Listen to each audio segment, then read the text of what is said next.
Welcome, एक बार फिर से आप लोगों का वैम अकेडमी में स्वागत है। चलिए, आज 12 अप्रैल के महत्वपूर्ण प्रश्न आपके सामने हैं। हाल ही में किसने पहला आर्टिफिशियल इंटेलिजेंस संचालित अनुसंधान पोर्टल लॉन्च किया है? Option A NITI Aayog, option B योजना आयोग, option C supreme court, option D Delhi high court. यहाँ पर आपका जवाब हो जाएगा सुप्रीम कोर्ट।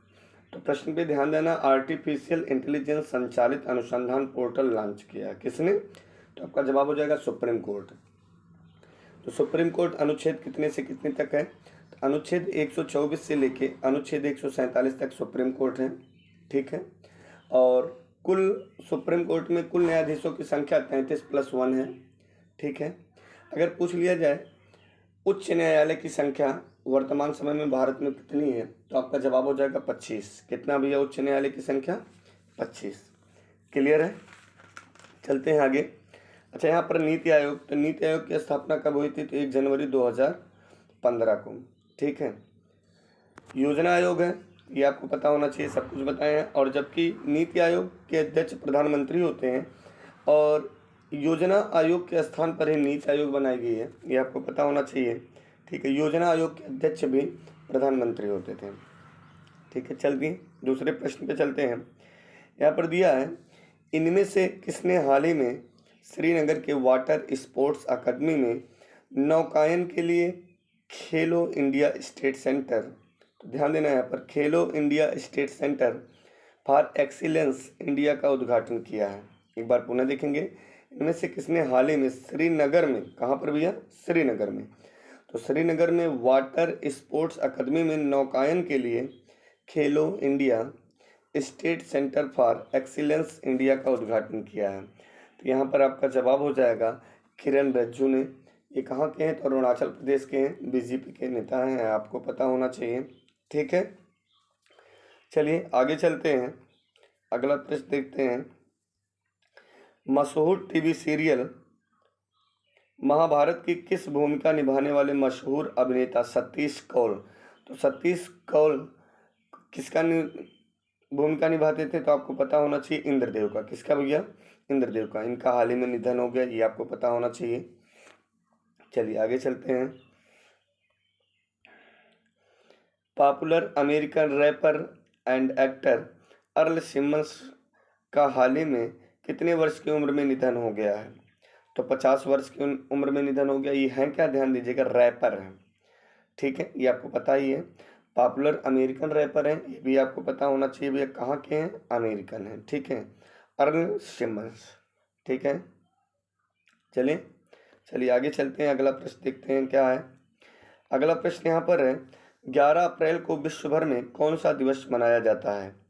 तो 11 अप्रैल को विश्व भर में ऑप्शन ए अंतर्राष्ट्रीय लुई दिवस, विश्व पार्किंसंस दिवस, दोनों, नन ऑफ दीज, अर्थात इनमें से कोई नहीं। तो यहाँ पर आपका जवाब हो जाएगा अंतर्राष्ट्रीय लुई दिवस। क्या मनाया जाता है भैया? अंतर्राष्ट्रीय लुई दिवस। तो सबसे पहले आपको पता होना चाहिए आपने 1 अप्रैल को क्या मनाया था। तो 1 अप्रैल को आपने मनाया था ओडिशा दिवस। फिर 2 अप्रैल को आपने मनाया था विश्व आत्म केंद्रित जागरूकता दिवस, साथ में विश्व बाल पुस्तक दिवस मनाया था। ठीक है। 1 अप्रैल को आपने क्या मनाया था? ओडिशा दिवस। और 2 अप्रैल को आपने मनाया था विश्व आत्म केंद्रित जागरूकता दिवस तथा विश्व बाल पुस्तक दिवस मनाया था। फिर अगला महत्वपूर्ण दिवस आपने मनाया था 4 अप्रैल, अंतर्राष्ट्रीय खाद्यान्न जागरूकता दिवस। ठीक है। फिर आपने 5 अप्रैल को मनाया था राष्ट्रीय समुद्री दिवस। फिर 7 अप्रैल को विश्व स्वास्थ्य दिवस। और 7 अप्रैल की बात की जाए तो 7 अप्रैल 1948 को ही WHO की स्थापना हुई थी। ठीक है। तो WHO की स्थापना कब हुई थी? वर्ल्ड हेल्थ ऑर्गेनाइजेशन की, तो 7 अप्रैल 1948। और यहाँ पर आपने 11 अप्रैल को क्या मनाया? तो आपका जवाब हो जाएगा अंतर्राष्ट्रीय लुई दिवस। जितने भी महत्वपूर्ण दिन हैं नोट करते चलेंगे, कोई भी पॉइंट छूटने ना पाए आप लोगों का, और रिपीट करते चलेंगे। चलिए आगे चलते हैं, अगला प्रश्न देखते हैं क्या है। यहाँ पर दिया है, निम्नलिखित में से किस देश की नेशनल असेंबली ने, निम्नलिखित में से किस देश की नेशनल असेंबली ने हाल ही में नए प्रधानमंत्री और राष्ट्रपति का चुनाव की घोषणा की है? तो चलिए यहाँ पर दिया है मालदीव नेशनल असेंबली, नहीं भैया। ऑस्ट्रिया नेशनल असेंबली, बिल्कुल नहीं। वियतनाम नेशनल असेंबली, ये आपका सही जवाब है। तो वियतनाम नेशनल असेंबली ने हाल ही में भैया राष्ट्रपति और प्रधानमंत्री के चुनाव की घोषणा की है, आपको पता होना चाहिए। तो वियतनाम किस कॉन्टिनेंटल का है? तो वियतनाम जो है एशिया कॉन्टिनेंटल का है, ये आपको पता होना चाहिए। वियतनाम की राजधानी आप नोट करेंगे हनोई। वियतनाम की राजधानी क्या है? हनोई। ठीक है। और वियतनाम की जो मुद्रा है वह वियतनामी डोंग है। वियतनामी डोंग याद रहेगा, वियतनामी डोंग। ठीक है। यहाँ के जो प्रेसिडेंट हैं उनका नाम है ट्रान die Quang. ट्रान die Quang, clear है ना। पीएम लिखेंगे, यहाँ के जो प्रधानमंत्री है, प्राइम मिनिस्टर हैं, उनका नाम है गुयेन जुआन फुच। क्या नाम है प्रधानमंत्री का? तो आपका जवाब हो जाएगा गुयेन जुआन फुच। Clear point. चलिए, याद रहेगा ना। तो वियतनाम की राजधानी एक बार आप लोग कमेंट करेंगे। चलिए आगे चलते हैं। आईपीएल 2021 में कौन सा खिलाड़ी 100 करोड़ रुपए कमाने वाला पहले विदेशी प्लेयर बन गया है? तो यहाँ पर आपका जवाब हो जाएगा AB डिविलियर्स। क्या हो जाएगा भैया? AB de Villiers.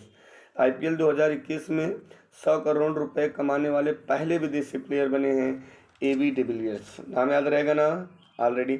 अच्छा, AB का फुल फॉर्म आप लोगों को पता होना चाहिए, उम्मीद करते हैं कम लोगों को पता होगा, लेकिन आज से सबको पता होना चाहिए। Abraham Benjamin D de Villiers. Abraham Benjamin D de Villiers. ठीक है, क्योंकि हम लोग अक्सर ध्यान देते हैं AB डिविलियर्स AB डिविलियर्स, तो नाम पूछ सकता है अब्राहम बेंजामिन डी डिविलियर्स। ठीक है। इनका जन्म 17 फरवरी 1984 का हुआ था। और ये कहाँ के खिलाड़ी, ये तो पूछने की ज़रूरत नहीं है, फिलहाल आप कमेंट करेंगे। ठीक है। चलिए देखते हैं अगला प्रश्न कौन सा है। यहाँ पर अगला प्रश्न है, हाल ही में किस देश ने फिलिस्तीनी शरणार्थियों के लिए 235 मिलियन अमेरिकी डॉलर के पैकेज की वित्तीय सहायता देने की घोषणा की है? तो ऑप्शन है जापान, चीन, अमेरिका, ऑस्ट्रेलिया। तो आपका जवाब हो जाएगा अमेरिका। तो थोड़ी सी बात करते हैं अमेरिका। अमेरिका में आध्यात्मिक शासन प्रणाली है। आध्यात्मिक शासन प्रणाली में वास्तविक और संवैधानिक दोनों शक्तियां एक ही व्यक्ति के पास होती हैं। ठीक है, अर्थात किसके पास होंगी? तो राष्ट्रपति। तो अमेरिका की राजधानी क्या है? Washington DC। ठीक है। और विश्व का जो सबसे बड़ा बंदरगाह है जिसका नाम है न्यूयॉर्क, वह अमेरिका में ही स्थित है। ठीक है। और अमेरिका में मक्का उत्पादन सर्वाधिक होता है। अमेरिका में मक्का उत्पादन सर्वाधिक होता है। अमेरिका और कनाडा के बीच 49 अंश उत्तरी अक्षांश रेखा को ही, साथ में ग्रेट लेक में 5 झीलें आती हैं और सेंट लॉरेंस नदी, इन तीनों से कनाडा और USA की सीमा रेखा बनती है। तो आपको याद रखना है अमेरिका और कनाडा के बीच कितने अंश उत्तरी अक्षांश रेखा को सीमा रेखा माना गया? तो आपका जवाब हो जाएगा 49, 49 अंश उत्तरी अक्षांश रेखा। क्लियर है ना। चलिए आगे देखते हैं, कोई प्रश्न है? चलिए, ये लास्ट प्रश्न था, आपको पता होना चाहिए। ठीक, तो आपको कमेंट करना है। आज के लिए आपको क्या कमेंट करना है, ये ध्यान देना है। अगर आपसे पूछ लिया जाए अमेरिका में कुल कितने राज्य हैं, तो ये आपको कमेंट करना है। कमेंट बॉक्स में कमेंट करेंगे। Best of luck.